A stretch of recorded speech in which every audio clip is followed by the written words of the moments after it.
ठराव वाटताना 3-3 हजाराचं पाकिट दिले, काय संबंध वाटायचं नाही?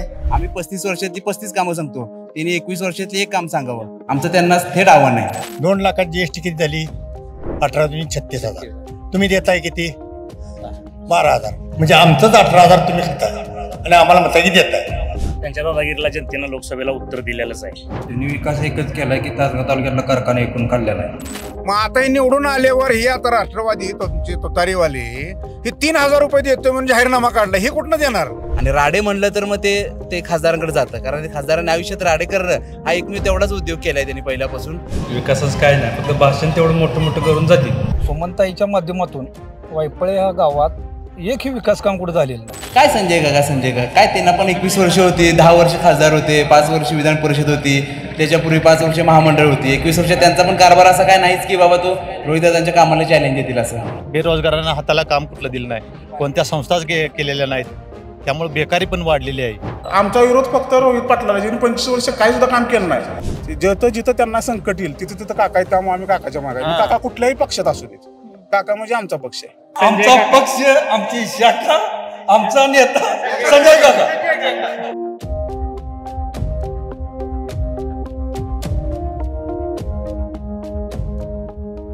रामराम, तुम्ही पाहताय विशेष भरी. सध्या आपण आहोत तासगाव कवठे महाकाळ विधानसभा मतदारसंघामध्ये आणि या मतदारसंघाचं जर का सांगायचं झालं तर या ठिकाणी संजय काका पाटील आणि रोहित पाटील यांच्यामध्ये लढत रंगलेली आहे. आता या दुरंगी लढतीमध्ये कोण बाजी मारणार, इथली जनता कोणाच्या पारड्यात मतं टाकणार, कोण विजय होणार, थेट त्यांच्याचकडून जाणून घेऊयात. मला सांगा, कोणाशी हवाय तुमच्या मतदारसंघात? संजय काका पाटलांची. का बरं? काम आहेत भरपूर त्यांची. काय काय कामं झाली? रस्त्याची कामं आहेत, पाण्याची कामं आहेत, काम भरपूर आहेत. अच्छा, तालुक्याचा विकास झालाय का? तालुक्याचा विकास झालाय की काकाने केलाय विकास बऱ्यापैकी. काकांनी विकास हो, केला? काकाने केलाय. आणि त्यांनी काय सुद्धा केलं नाही गावात, एक काही सुद्धा काम नाही त्यांचं. आर पाटलाचं एकही काम नाही गावात. अच्छा, नाही आर पाटील तर नाहीये. नाही, त्यांच्या नाही, कामच नाही. तर सुमनताईचं काही काम नाही गावात. अच्छा, माझ्या आमदारांनी कामं केली आहेत का? काही वायफळे गावात काही काम झाले नाही त्यांच्या हातून. जी काही कामं केलेली आहेत ते खासदार संजय काका पाटील यांच्या प्रयत्नातून आमचे नेते सुखदेव पाटील यांनी पाठपुरावा करून लाखो रुपये, कोट्यावधी रुपये वायफळे गावासाठी आणलेले आहेत आणि ती कामं पूर्ण केलेली आहेत. अच्छा, कोणाची हवा इथे? संजय काकांची हवा आहे. संजय काकांची हवा आहे. मला सांगा, सुमनताई इथल्या आमदार राहिलेल्या आहेत, काय काय कामं झाली आहेत? काय त्यांचं एक काम झालं नाही तालुक्यात 10 वर्षात, तर एक काम नाही वायफळ्यामध्ये, तालुक्यामध्ये पण नाही, तासगाव कवठे मकामध्ये एक काम झालं नाही. अच्छा, रोहित पाटील आणि संजय काका पाटील लढत होती, काय कोण कोणाला टफ देईल? संजय काका टफ देणार. का हो? कारण त्यांनी या जिल्ह्याचा केले, पण आमच्या वायफळ गावासाठी कोट्यावधीचा निधी देऊन भरपूर काम केले. लाईट बिल माफ केले, ते लाडकी बहिणी योजनेचे प्रत्येक महिलांना 1,500 रुपये दिलेत. गावाचा विकास म्हणजे पूर्ण गल्ली बोळातून ठोकळे, कॉन्क्रीट सगळं रोड तयार केले त्यांनी. मला सांगा, रोहित पाटलांच्या मागे शरद पवारांची साथ आहे, बरोबर? त्यानंतर आर पाटील, त्यांना मानणारा जो गट आहे तो सुद्धा त्यांच्या मागे आहे. मग कोण कोणाला टफ देणार? संजय पाटील टफ देणार. संजय पाटीलच टफ देणार. अच्छा, विकास कामच नाही ना काय तालुक्यात. विकास कामं नाही केली का? विकास काय नाही केली. मग कुठेही चौकशी करा, कुठे अखंड तासगाव तालुका कवठे महाकाळ तालुका कुठेही चौकशी करा, विकासच काय नाही, फक्त भाषण तेवढं मोठं मोठं करून जातील. काय म्हणता, काय वार आहे तुमच्या इकडे? आमच्याकडे रोहित दादांचं वार आहे. रोहित दादांचं वार आहे. बरं, काय वार आहे? रोहित दादा 100%. रोहित दादा. अच्छा, विरोधकांचा असा आरोप आहे की सुमनताईंनी कामं नाही केली मागच्या 5 वर्षात. नाही, विरोधकांना ती कामं बहुतेक त्यांचे डोळे तपासावे लागतील. विरोधक या गावात अनेक कामं स्वर्गीय आबासाहेबांच्या माध्यमातून झालेत. आमदार सुमनताईंच्या मार्गदर्शनाखाली गेले 4 ते 5 वर्ष सन्माननीय रोहितदादा या गावात चांगल्या पद्धतीचा विकास करू शकलेत. इथला पाण्याचा प्रश्न ज्वलंत होता. टेंबू योजनेचं इथलं जे आम्हाला पाणी मिळणार होतं ते आदरणीय रोहितदादांनी सांगलीला उपोषण करून या राज्य सरकारला जेरीस आणून त्या ठिकाणी ते काम पूर्ण करून घेतलेलं आहे. त्याच्यामुळं विरोधकांना आता अंतिम टप्प्यात इलेक्शन आहे. मला तर वाटतं त्यांच्या तोंडाला आम्ही काय हात लावणार नाही, परंतु त्यांना एक विनंती आहे की त्यांनी झालेल्या कामं, विकास कामे जी आहेत ती त्यांच्या डोळ्याने बघतायत ते आपल्या पुढे व्यक्त करावेत. अच्छा, काय काय विकास कामं झाली नाहीये? तो भरपूर काम झाले संजय काका. नाही, विकास कामं काही नाही झाली आहेत. नाही, त्यांनी काय केलंच नाही तर काय कसे होणार? मग काय राहिलंय? काय आता बाकीचे जे राहिले ते त्यांनी करावे, जे केलंय म्हणून सांगावं. काय काय विकास कामं झाली नाहीये तिथे? वायफळ्यात माजी खासदार संजय काका पाटील यांच्या माध्यमातून असं कुठल्याही गावात असं काम राहिलं नाही. गल्ली बोळातले डांबरी रस्ते असतील, सिमेंट कॉन्क्रीटचे रस्ते असतील, व्यायामशाळा असेल, पाण्याच्या बाबतीत असेल. मागे ज्या वेळेला दुष्काळ पडला, पाण्याची कमतरता होती, त्यावेळेला टेंबू योजनेतून आगरी नदीत पाणी सोडलं असेल 3-4 वेळा. अशी बरीचशीच गावात तुम्ही फिरून बघा, सर्वे करा, गावात कुठेही असा रोड राहिलेला नाही शिल्लक. काकांच्या माध्यमातून बरीच कामं झाली वायफळे. आता रोहित पाटील इथे उभे राहिलेले आहेत सुमनताईंनंतर. हो, राहिलीत की. मग आता काय कोणाचं पारडं झडे? मग संजय काकांचं. पण आर पाटलांना मानणारा गट आहे त्यांच्या मागे. मानणारा गट आहे 100%. आणि काकांनाही म्हणणार आहे. ज्यावेळेला काका आबा गृहमंत्री होते त्यावेळेला फक्त 3000 मतांनी निवडून येत होती. एवढे गृहमंत्री असताना, एवढी मोठी ताकद असताना त्यांच्या बरोबर, तरी काका फक्त 3000 मतांनी पडली होती, 3500 मतांनी. आता सध्या ती वारं राहिलेलं नाही. विकास वगैरे तर गेल्या 10 वर्षात सुमनताईच्या माध्यमातून वायफळे ह्या गावात एकही विकास काम कुठे झालेलं नाही. अच्छा, मला सांगा, मध्यंतरी फराळाच्या पाकिटातून पैसे पुरवल्याचा आरोप झाला. काय आरोप होता तो? बरोबर आहे, तिने फराळ वाटताना 3-3 हजाराचं पाकिट दिले. काय संबंध आहे वाटायच्याने? जावा ना लोकांपर्यंत, तुम्ही लोकांपर्यंत जा, लोकांच्या घरोघरी जावा, मत मागा. वाटायचं काय काम आहे पैसे द्यासने? कुठून आणला पैसा ह्यो? काय आरोप होत होता तो? ते पैसे म्हणजे आरोप म्हणजे पैसे ते कार्यकर्त्यांनी दिले रोहित पाटलांनी. 3-3 हजार रुपये वाटा म्हणून सांगितलेलं शहरात मध्ये. बर, ती वाटलं पैसे. वाटले का? पोचले का लोकांपर्यंत? पोचले पैसे. त्यांचा असा आरोप आहे की दिवाळीच्या फराळातून पैसे वाटण्यात आले. नाही, तो खोटा आरोप आहे. मुळे ते दादाने त्याच्याबद्दल स्पष्टीकरण दिले, ते काय होता प्रकार. आणि जो आरोप ज्याच्यावर झाला त्यांनी स्वतःहून सांगितलं की तो स्वतः एक गवळी होते आणि त्या संदर्भात त्यांनी दिवाळीसाठी ते त्यांच्या ग्राहकांना दिलेला फराळ होता तो. अच्छा, पण त्यावरून तिकडे राजकारण केलं जाते. राजकारण करणारच की, विरोधकांच्या पायाखालची वाळू सरकला असं पण त्यांना दिसत आहे की रोहित दादा वनवे निवडून येणार आहेत 25-30 हजाराच्या फरकाने. त्यामुळे ते आरोप प्रत्यारोप करणारच. MIDC आणली, पण शेवटच्या 6 महिन्यातच आणली असं म्हणता येते. मधले आधी का नाही आणली असं म्हणतात? आधी असं काय म्हणता येत नाही, पण आणली ना, आणली हेच महत्वाचं आहे. अच्छा, तासगाव शाळा कोंडाळा गावाला देण्यात, पण आम्हाला 4 रूम दिले, त्या पाहिजे ते होते. कोणी? संजय काकांनी. बरं, जाऊ दे, आता वर्गमित्र नाहीयेत ना, आता त्यांचा मुलगा आहे. काय करू शकत नाही, आमच्या बरोबर पोचू शकत नाही, तिची ताकदच नाही ना. वय किती आहे, छोटा आहे. आरारला ह्या सगळ्या तालुक्यानं आरार लहान आहे म्हणून सांभाळला, तसा ज्या पोरला सांभाळला. आणि त्याला 10 वर्ष मंत्री बिजून गट्ट्याच बांधलाय ना गृहमंत्री बनवून. पण आम्ही शेतकरी आहे ह्याची जाणीव केव्हा बोलला का तो? खऱ्या अर्थानं आबा गृहमंत्री असताना आपल्या ज्या मतदारसंघातली मुलं अशी पोलीस लाईन मध्ये भरती व्हायला पाहिजे होती. जसं की मुंडे साहेबांनी भरती केली, तशा पद्धतीनं इथं काही केलं नाही. आता आज जर त्यांनी जर भरती केली असती तर आज फौज त्यांच्या पाठीमागे उभा राहिली असती. अशी विकास कामं कोणतीही केली नाहीत. बेरोजगारांना हाताला काम कुठलं दिलं नाही, कोणत्या संस्थाच केलेल्या नाहीत. त्यामुळे बेकारी पण वाढलेली आहे. या सर्वावर एकच उपाय आहे, फक्त आता निवडून द्यायचं फक्त आमदार संजय काका पाटील यांना. काय हो, तालुक्याची गरज काय आहे? विकासाचीच गरज आहे. विकासाचीच गरज आहे. बेरोजगारांच्या हाताला काम आणि समाजासाठी पायाभूत सुविधा. आमचं सरकार महिलांना 1,500 रुपये देते, PM किसान सारखी योजना देते. महाविकास आघाडी सरकार काय करते असा एक आरोप होतोय. त्यांच्यापेक्षा जास्त देणार महाविकास आघाडी सरकार. त्यांच्यापेक्षा जास्त देणार, मग त्यांच्यापेक्षा जास्त देणार ते कुठून देणार? GST जमा होते त्यातून देणार. GST जमा होत आहे. GST भरपूर जमा होते. त्यांनी काही घरात आणून दिलेत काय? त्यांनी बी त्यातनच दिले ना सर, GST वाढवून दर वाढवून. अच्छा, असं GST वाढवायचे 18% GST महाराष्ट्रातून सगळ्यात जास्त GST महाराष्ट्रातून जमा होते. त्या GST पैशातून ते सगळं चालू आहे. अच्छा, विकास कामं झालेली नाहीयेत म्हणतात. झाले ती काम कशा होत नाही, झाले ती काहीच नाही केलं म्हणतायत. संजय काकांनीच केलं सगळं जे काही केलं. पार्टी काय म्हणणार किती? विकास झालाय का? झालाय विकास. काय काय विकास कामं झाली हो? बरीचशीच कामं झालेली आहेत. पाण्याची कामं झालेली आहेत. परत कुठं तुमचे MIDCचं मंजूर करून आणले, परत सूतगिरणीची मंजूर करून आणलीत. कामं भरपूर झालेली. कामं भरपूर झालेली आहेत. कामं भरपूर झालेली आहेत. असं काही नाही. पाण्याची कामं तर कंपल्सरी त्यांनी केली. कंपल्सरी केलेली आहे. कंपल्सरी केली. पण एमआयडीसी शेवटच्या 6 महिन्यातच का आणली? MIDC शेवटच्या 6 महिन्यात नाही, पहिल्यापासून प्रोसिजर चालू आहे. पहिल्यापासून त्यांनी मंजूर करून आणलेलीच आहे. फक्त त्यांना जमिनीच्या वादापायी ती अजून थांबली गेली. आता मणिराजुरीच्या आसपास तयार होणारच आहे. काय गरज शेतीला आहे? इथं शेतीला पाणी नाही. टेंबोजू काकांनी पाणी आणून इथं टेंबो ताकारी इथं पाणी सिद्धेवाडी तलावात इथं दिलंय पाणी. पण आता काका पहिले भाजपात होते, त्यानंतर गेले अजित पवार. इथे महायुती आहे. अजितदादाला सीट आली इथं. अजित दादाला माहिती आहे, अजितदादाला इथं सीट आहे. पण पक्ष बदललाच की. पक्ष माहिती आहे ना, माहिती आहे की युती असली तरी पक्ष बदललाच की. पण आमचा पक्ष संजय काका.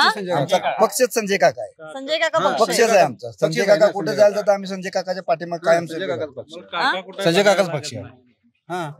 काय म्हणला? आम्हाला काका कुठल्या पक्षाला ते बघायला लागत नाही. बरं, हाच आमचा पक्ष आहे. अच्छा. बरं, जाऊ द्या. काका येतील नाही येतील ते 23 तारखेला कळेल आपल्याला. पण महाराष्ट्राचा मुख्यमंत्री कोण व्हायला पाहिजे? फडणवीस. कोण व्हायला पाहिजे मुख्यमंत्री? फडणवीस. अजितदादा. अजितदादा. मुख्यमंत्री फडणवीस. फडणवीस. फडणवीस. फडणवीस मला सांगा, मुख्यमंत्री कोण व्हायला पाहिजे? फडणवीस. फडणवीस. देवेंद्र फडणवीस. देवेंद्र फडणवीस. देवेंद्र फडणवीस. अच्छा. फडणवीस. का महायुतीत एकनाथ शिंदे पण आहेत आता? हा? नाही नाही, एकनाथ शिंदे होणार नाहीत, फडणवीसच होणार. आता ते आहेत की आहेत की, महायुतीत? पण ते आता होणार नाही. त्याचा चान्स मिळणार नाही आता. का हो? नाही मिळणार. आता त्यांच्या सीटा कमी आहेत, त्या भाजपच्या सीटा जास्त आहेत त्या, त्यामुळे त्यासनी मिळणार नाही. भाजपचं सीट जास्त आहे जास्त आहेत. म्हणून. हो हो. आणि निवडून सीटा ते भाजपच्या येणार आहे त्या. अच्छा. का अजित दादा म्हणताय तुम्ही? अजितदादाचं काम पण आहे. बारामतीत तिकडे जावा, बघा किती काम केलंय. अच्छा, बारामतीत काम केलंय का? ही नारू फोडायला ते अजितदादा अर्ज भरायला. इथले एसटी तासगावचं एसटी स्टँड बघा कसं आहे जाऊन, आणि बारामतीचं एसटी स्टँड बघा कसं जाऊन. अच्छा. ती करून दावणार म्हणले ती इथं तासगाव विकास. नुसती आमदार काकास निवडून द्या, इथं काम बारामतीवाणी करणार तालुक्यात काम. पण ते एकनाथ शिंदेंनी सुद्धा लाडकी बहीण सारखी योजना आणलीच की. महायुतीने आणल्याच की, सगळ्या ठिकाणी पण आणल्या. काय म्हणता? लाडकी बहीण योजना आणल्या. शेतकऱ्यांचं पूर्णपणे लाईट बिल मॅडम बंद झालंय. झिरो बिल येतंय. ह्याच्यापेक्षा आणखी काय पाहिजे?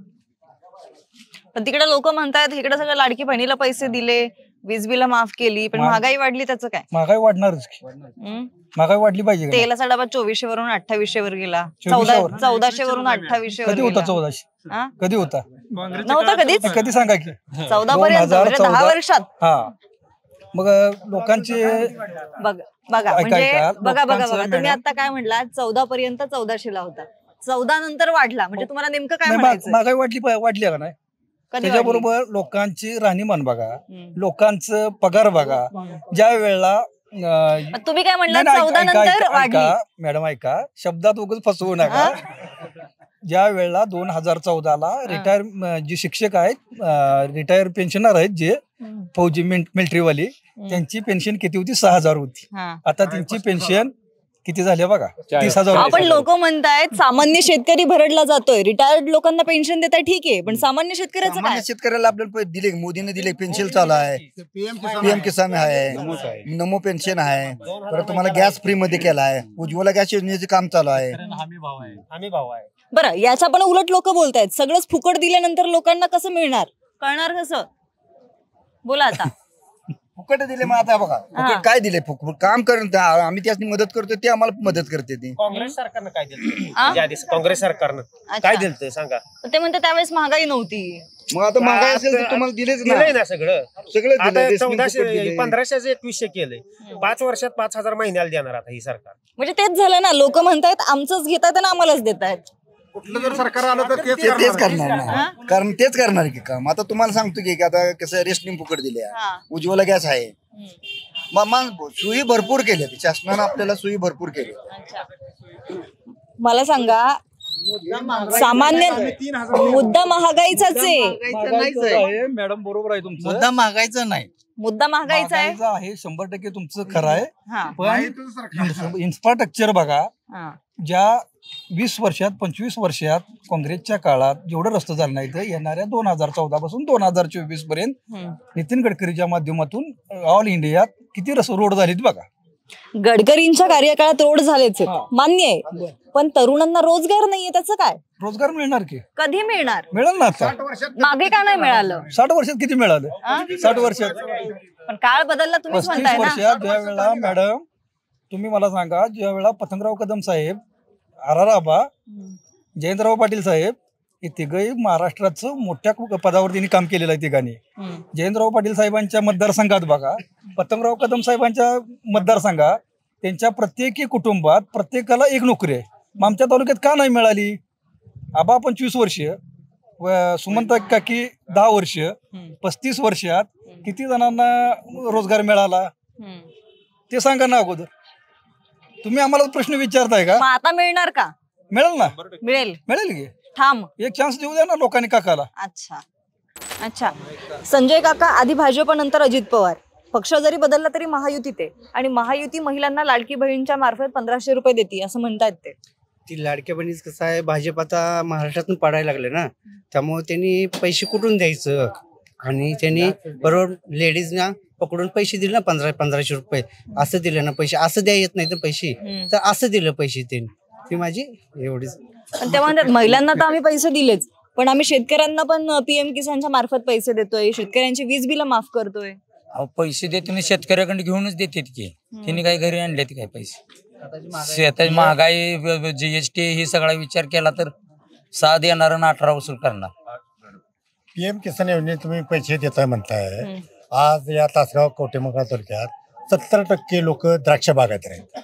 1 एकर जर बाग करायची म्हटलं तर सर्वसाधारणपणे 2 लाख रुपये खर्च होतो. 2 लाखात GST किती झाली? 18,36,000.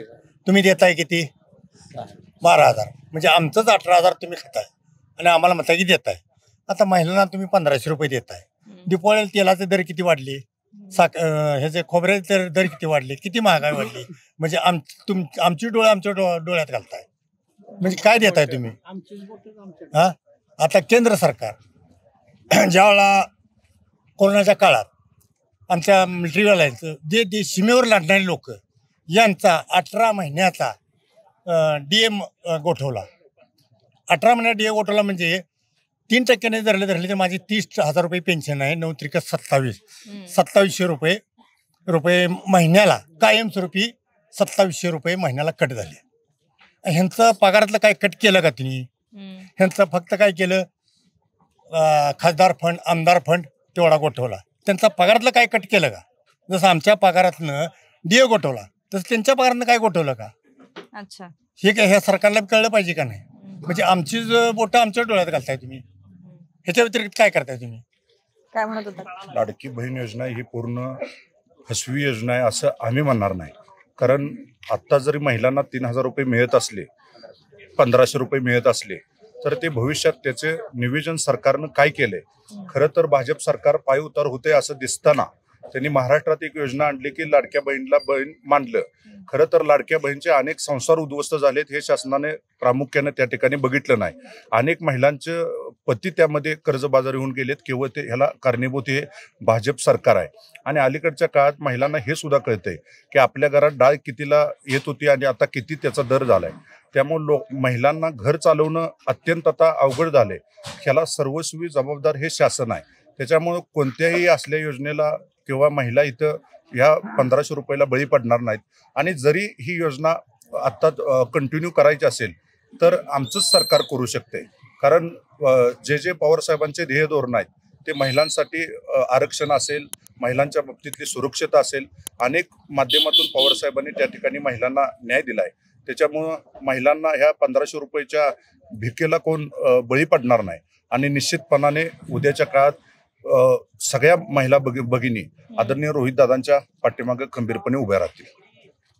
काय म्हणत होता तुम्ही स्वतः महिला आहेसा, महिलांना 1500 पाहिजेत का महिलांना सबलीकरण पाहिजे, महिलांचं मजबूतीकरण पाहिजे का महिलांची सुरक्षा पाहिजे, हे महत्वाचं आहे. 1500 देणार तुम्ही. आज आपल्या महाराष्ट्रात डोंबिवलीचं प्रकरण असेल, असं किती बलात्काराचे प्रकरण असेल. हा याच मतदारसंघात पहिले गृहमंत्री RR पाटील होते. RR पाटलांचं काय दरार होते तुम्ही महाराष्ट्राने पहिले बघितलंय. पण फडणवीसांनी फक्त आणि फक्त टाइमपास केला. कुठल्या गुन्ह्याची कुठं काय त्याची पूर्तता नाही, काही नाही. संजय काकांचं असं म्हणणं आहे की तासगावचा विकास फक्त आम्हीच केलेला आहे. रोहित पाटील असेल, सुमन पाटील असेल, यांनी काहीही केलेलं नाही मागच्या 5 वर्षात. त्यांनी विकास एकच केलाय की तासगाव तालुक्यातला कारखाना एकूण काढलेला आहे. विकून खाल्लाय म्हणजे? इकलाय, सभासदांचा कारखाना इकलाय त्यांनी. अच्छा, हा. काय प्रकरण आहे नेमकं हे? त्यांनी स्वतः मालकीच करून घेतला ना. अच्छा, काय प्रकरण आहे हो हे? खरं तर तासगाव कारखान्याचं स्वप्न अनेकांचं स्वप्नच राहिलं. सुरुवातीच्या काळात लोकांनी मंगळसूत्र घाण ठेवून त्या कारखान्याचे सभासद शेअर्स पूर्ण केले. तदनंतर कारखान्याच्या बाबतीत तालुक्यात कोणीही स्वर्गीय आबासाहेबांनी कधीच राजकारण केलं नाही. परंतु हा कारखाना आपल्याला मिळावा हा उद्देश डोळ्यासमोर ठेवून स्वर्गीय दिनकराबांनी रोवलेली ती मुहूर्तमेढ होती. ते त्यांच्याच पुतण्याने स्वतःच्या एका खाजगी संस्थेच्या नावावर परत त्यांनी तो निलावा घेतला आणि तो सभासत्वाचा न राहता त्यांचा खाजगी कारखाना त्या ठिकाणी त्यांनी चालू केला आणि लोकांचे अनेक जणांची ऊस बिल त्यामध्ये रखडली गेली. काही आंदोलन झाली, काही महिलांचे मुंडन सुद्धा त्या ठिकाणी तासगाव ठिकाणी करण्यात आले. खरं तर अनेक जणांचे आजही ते मनात लोकांच्या या माध्यमातून तुम्हाला उद्याच्या विधानसभेच्या माध्यमातून दिसेल की तासगाव कारखान्याचं सहल सर्वसामान्य जनतेच्या मनात कायम आहे आणि ते मताच्या रूपात संजय काकांना निश्चितपणाने विरोध दर्शवतील अशी इथल्या सर्वसामान्यातील चर्चा. ते तर म्हणतात निवडून येणार तर फक्त संजय काका पाटीलच. नाही, कोणत्या विषयावरती येणार आहेत? मुळात संजय काकांनी गेल्या 10 वर्षात केलं काय? विरोधकांना आमचा तोच प्रश्न आहे. 10 वर्ष एकतर जगातल्या सर्वात मोठ्या भाजप पक्षाचे ते खासदार होते. खासदारांनी केलं काय?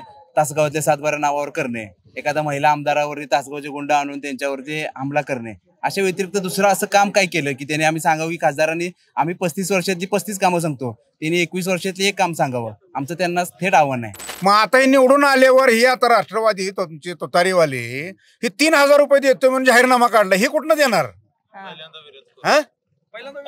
पहिल्यांदा विरोध केला, कोर्टात गेले, कोर्टाने त्यांची ज्यांनी याचिका फेटाळली आणि हे आता 3,000 रुपये कुठनं देणार? त्यावेळेला महागाई वाढणार नाही का? पण आता एकनाथ शिंदे पण म्हणतात ना 1500 वरून 2100 करणार म्हणते, ते 3,000 म्हणले नाहीत. 2100 करणार. रक्कम तर वाढवली की. मग परत तोच मुद्दा येतो ना, आता कुठून देणार? आता कुठून देणार म्हणजे ही निवडून सीटा आता सगळ्या येणार आहेत. होय काका, तुम्ही आता काय म्हटलात? 1500चे 3,000 केले तर कुठून देणार? आता मला सांगा 1500चे 2100 केले तर वरचे कुठून देणार? त्याचं नियोजन ते सरकार करणार ना. आता 1500चं नियोजन केले म्हणल्यानंतर 2100चं नियोजन करणार ना सरकार. अच्छा, नियोजन करणार. बर, महागाईचा मुद्दा. अजितदादा सारखा खमक्या अर्थमंत्री आहे. प्रशासनावर अतिशय गेल्या 25-30 वर्षात अतिशय मोठी पकड असणारा देवेंद्र फडणवीसांच्या पाठोपाठ सगळ्या सर्व महाराष्ट्राला माहित आहे अजितदादाची प्रशासनावर पकड किती आहे. त्यामुळं त्याचे अगोदर जो मंत्री असेल ज्यांना काम करायचं नॉलेज आहे, 25-25, 30-30 वर्ष राजकारणात मंत्री म्हणून राहिलेत, त्यांना एवढं नॉलेज आहे की पुढं 5 वर्ष आपण शासन कसं चालवायचं त्याचं नियोजन अगोदर त्यांनी करून ठेवलेलं असते. त्या ह्याच्यात 2100 रुपये सांगितलंय आणि 2100 रुपये करणार. देवेंद्र फडणवीसांनी पण सांगितलंय शेतकऱ्यांचं 7-12 कोरा करणार. सर्वात सक्षम नेता कोण? देवेंद्र फडणवीस, एकनाथ शिंदे, अजित पवार? अजित पवार. मुख्यमंत्री कोण व्हायला पाहिजे? आम्हाला तर वाटतं मग तसं म्हटलं तर मग आमच्या पक्षाचा नेता आहे म्हटलं आम्हाला वाटणार अजित पवार. मगाशी काय म्हणाला? अगोदर आम्ही ह्याच्यात भाजपमध्ये होतो. देवेंद्र फडणवीस म्हणाला आधी भाजपमध्ये होतो. ती सवय लागली, सवय लागली. बदलले ना ते? नाही बदलले, वेळेनुसार बदलावं लागलं. म्हणजे वेळेनुसार बदलावं बदल निसर्गाचा नियम आहे. बदल हा निसर्गाचा नियम आहे. अच्छा, अगोदर आम्ही भाजपमध्ये होतो, इथं सीट भाजपला सुटली नाही, महायुतीत याला अजितदादा पवार गटाला सुटली, त्यामुळे काकांनी राष्ट्रवादीतनं उमेदवारी घेतली. मला एक साधा प्रश्न विचारायचा आहे. मला सांगा, आता हे नेते एका रात्रीत दुसऱ्या पक्षात जातात, बरोबर? कार्यकर्त्यांसाठी मुश्किल होते का? म्हणजे एवढी वर्ष आपण एका पक्षासाठी काम करायचं. आमचा पक्ष, आमची शाखा, आमचा नेता संजय काका. आम्हाला पक्ष पार्टी काही फरक पडत नाही. म्हणजे आपण एवढी वर्ष भाजपसाठी काम करायचं ना, अचानक अजित पवारांचं काम करायला नेता एकच संजय काका. कुठल्याही पक्षात गेलो तर संजय काका. आता आमचा एकच. मला तुमचं मत ऐकायचंय. आज भाजप, उद्या अजित पवारांची राष्ट्रवादी, मधल्या मध्ये नेत्यांची फरफट होते का?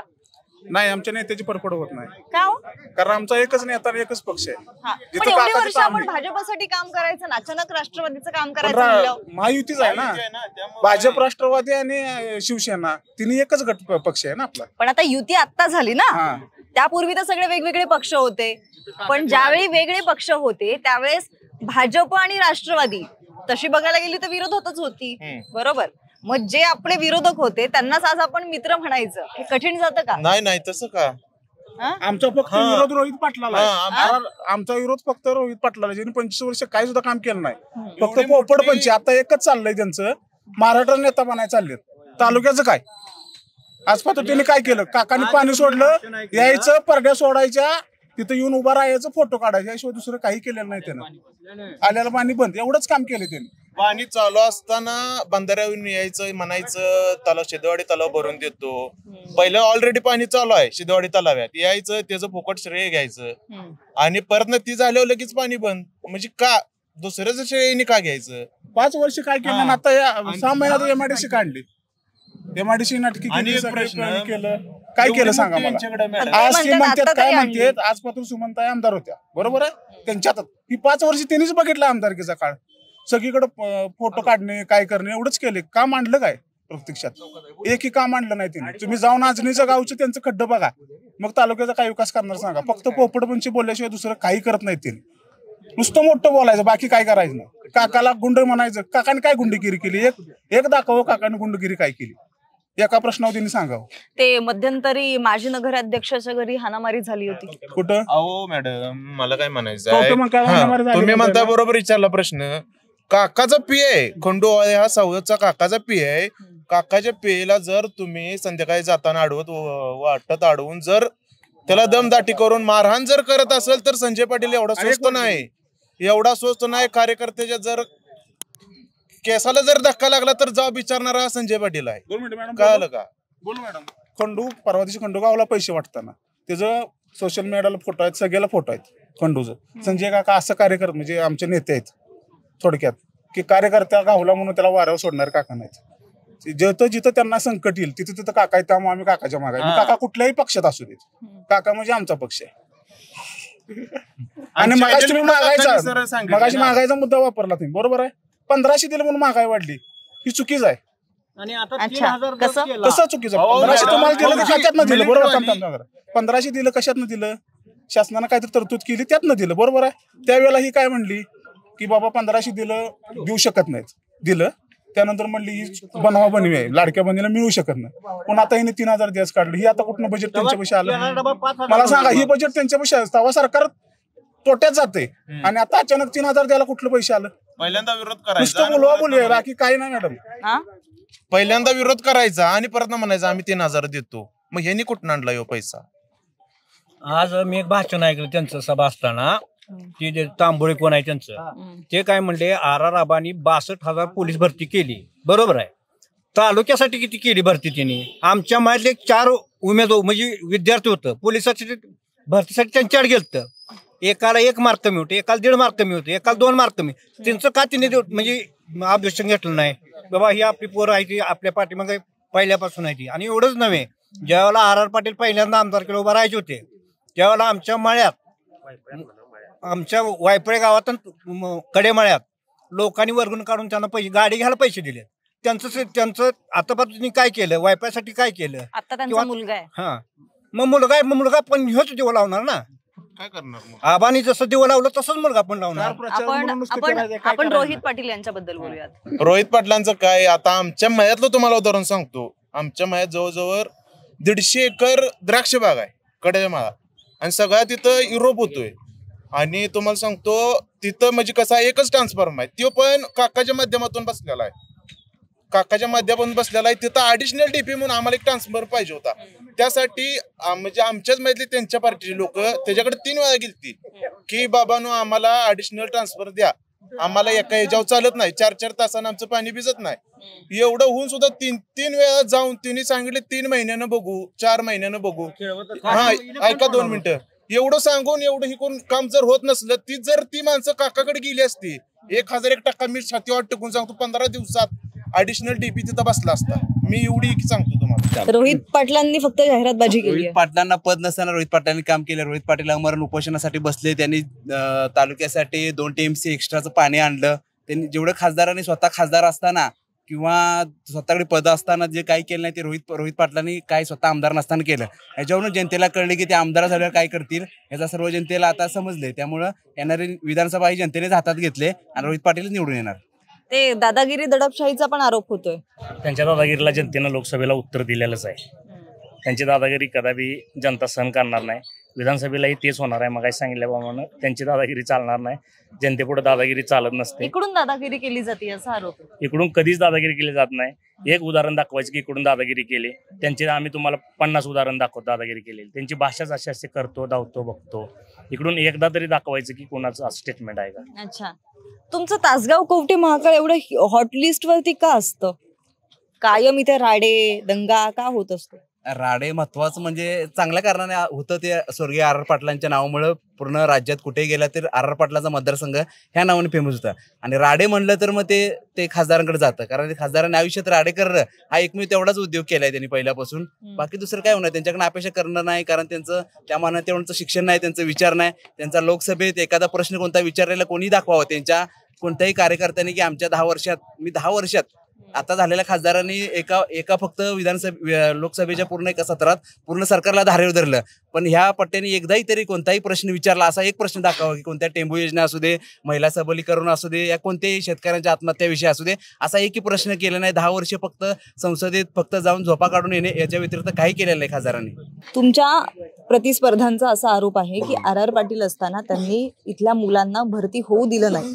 बरं झालं मॅडम तुम्हीच प्रश्न विचारला. मुळात गृहमंत्री प्रामाणिक असावा का माझा चुलता माझा कार्यकर्त्याचा पोरगा ज्या मेरिटवरती व्हावा भरती हे असावं का कोणाचा पाहुणा कोणाचा कार्यकर्ता माझ्या मतदारसंघातली पोरं असं नसायला पाहिजे. आराराबा गृहमंत्री झाल्यानंतर गरीब बिगारी काम करणाऱ्यापासून ते शेतमजूर करणारा शेतकऱ्याचा मुलगा स्वतःच्या मेरिटवरती भरती झाला हे महत्वाचं आहे. आणि आर पाटील आल्यावरती सर्वात मोठी पारदर्शकता ही पोलीस भरतीमध्ये तुम्ही आम्हाला राहू दे, पोलीस आता बोलणार नाहीत पण त्यांना तुम्ही खासगीत विचारा की सर्वात मोठे पोलिसांना संरक्षण असू दे किंवा पोलिसांबद्दलचं त्यांचा कामाचा प्रकार असू दे किंवा त्यांच्याबद्दलचा जो टाइम आउट असू दे त्यांना वाढणारे असू दे. त्यानंतर महत्वाचं म्हणजे सर्वात मोठी पोलीस भरती म्हणजे जी PSI पदाची जी असते MPSC थ्रू मार्फत सर्वात मोठी आराबांच्या काळातच झाली. त्याचं मूर्तिमंत उदाहरण आपल्याला गडचिरोलीत बघायला मिळेल. आबांचे देवघरात सुद्धा फोटो लागतायत. याचं एकमेव कारण आहे की आबांनी त्या ठिकाणी पोलीस भरती पारदर्शक ठेवून अतिशय गोरगरीब सामान्य आणि जो तो कॅन्डिडेट भरतीच्या लायक आहे असेच गरिबांची पोरं पोलीस भरती झाली. आबांचा तसा उद्देश असता तर आज आम्हाला प्रचार करावा लागला नसता. जर आमचे घराघरात पोलीस असते तर आबांनी राजकारणाचा दृष्टिकोन जर त्यावेळेला ठेवला असता तर आज आम्हाला एव्हाना प्रचार करावा लागला नसता. परंतु ते कुटुंब आहे गरिबांच्या बरोबर उभं राहणार. त्याच्यामुळे गरिबांना जे पाहिजे ते महाराष्ट्रात त्या ठिकाणी आबांनी गृह खात्याकडून करून घेतलं. आबांचं तंटामुक्त अभियान पूर्ण देशभर गाजलं. याचं उदाहरण आपल्याला तुम्हा सगळ्यांना माहिती आहे की तंटामुक्ती किती मोठ्या प्रमाणात आबांनी राबवली होती. आणि जे पोलिसांना जे आत्ताचं संरक्षण दिलं जाते, मी पोलिसांना जे संरक्षण दिलं जाते असं म्हणतोय ते आबांनीच केलंय. त्याच्यामुळं हा विरोधकांचा मुद्दा गौण आहे. आणि मुळात पोलीस हे काही प्रायव्हेट लिमिटेड कंपनी नाही, हे शासनाचा आहे. याच्यावर प्रत्येक गरीब मुलाचा एखाद्या लहान गरीबाचा पासून ते मोठ्या श्रीमंत व्यक्तीचा प्रत्येकाचा त्याच्यावरती अधिकार आहे आणि तो त्या मेरिटवर भरती व्हायला पाहिजे होता. आणि आर पाटील किती प्रामाणिक आहे विरोधकांमुळेच आम्हाला कळतंय. त्यांना ते समजलं पाहिजे की किती प्रामाणिक असल्याचा फायदा कसा होतो ते. मला सांगा, संजय काका पाटील रोहित पाटील अशी फाईट होतीये, कोण कोणाला तगडं आव्हान देईल आणि का? निवडून रोहित दादा येणार एवढंच सांगतो. निवडून रोहित दादा येणार. आव्हान कोण कोणाला तगडं देणार? आम्ही आव्हान मानतच नाही. अरे रोहित दादाच येणार आहे. आव्हान मानत नाही. आव्हान मानतच नाही. संजय काका पाटील ते काय संजय काका काय त्यांना पण 21 वर्ष होती, 10 वर्ष खासदार होते, 5 वर्ष विधान परिषद होती, त्याच्यापूर्वी 5 वर्ष महामंडळ होती. 21 वर्ष त्यांचा पण कारभार असा काय नाहीच की बाबा तो रोहित दादांच्या कामाला चॅलेंज देतील असं.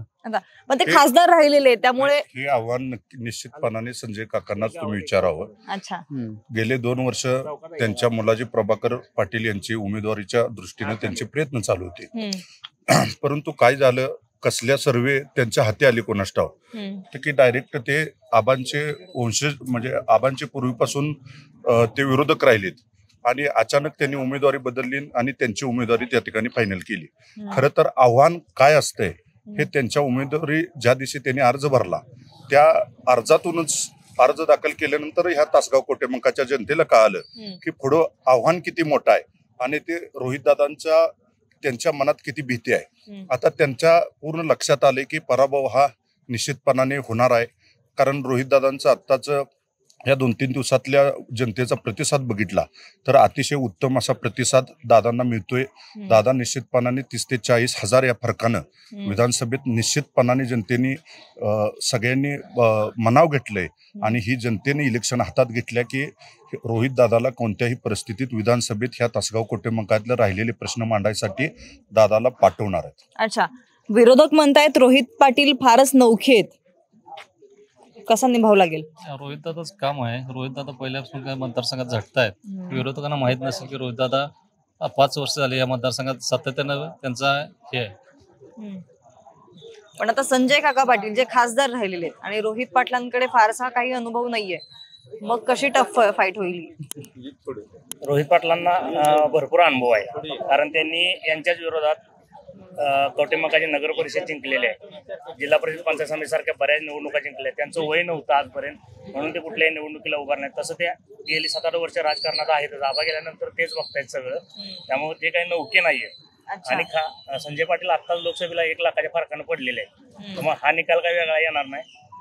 100% रोहितदादा निवडून येणार आहे. आमदार कोण होणार काका? रोहित दादा होणार. रोहित दादा होणार. आमदार कोण होणार? रोहित दादा. आणि मुख्यमंत्री? महाविकास आघाडीचा होईल हे 100%.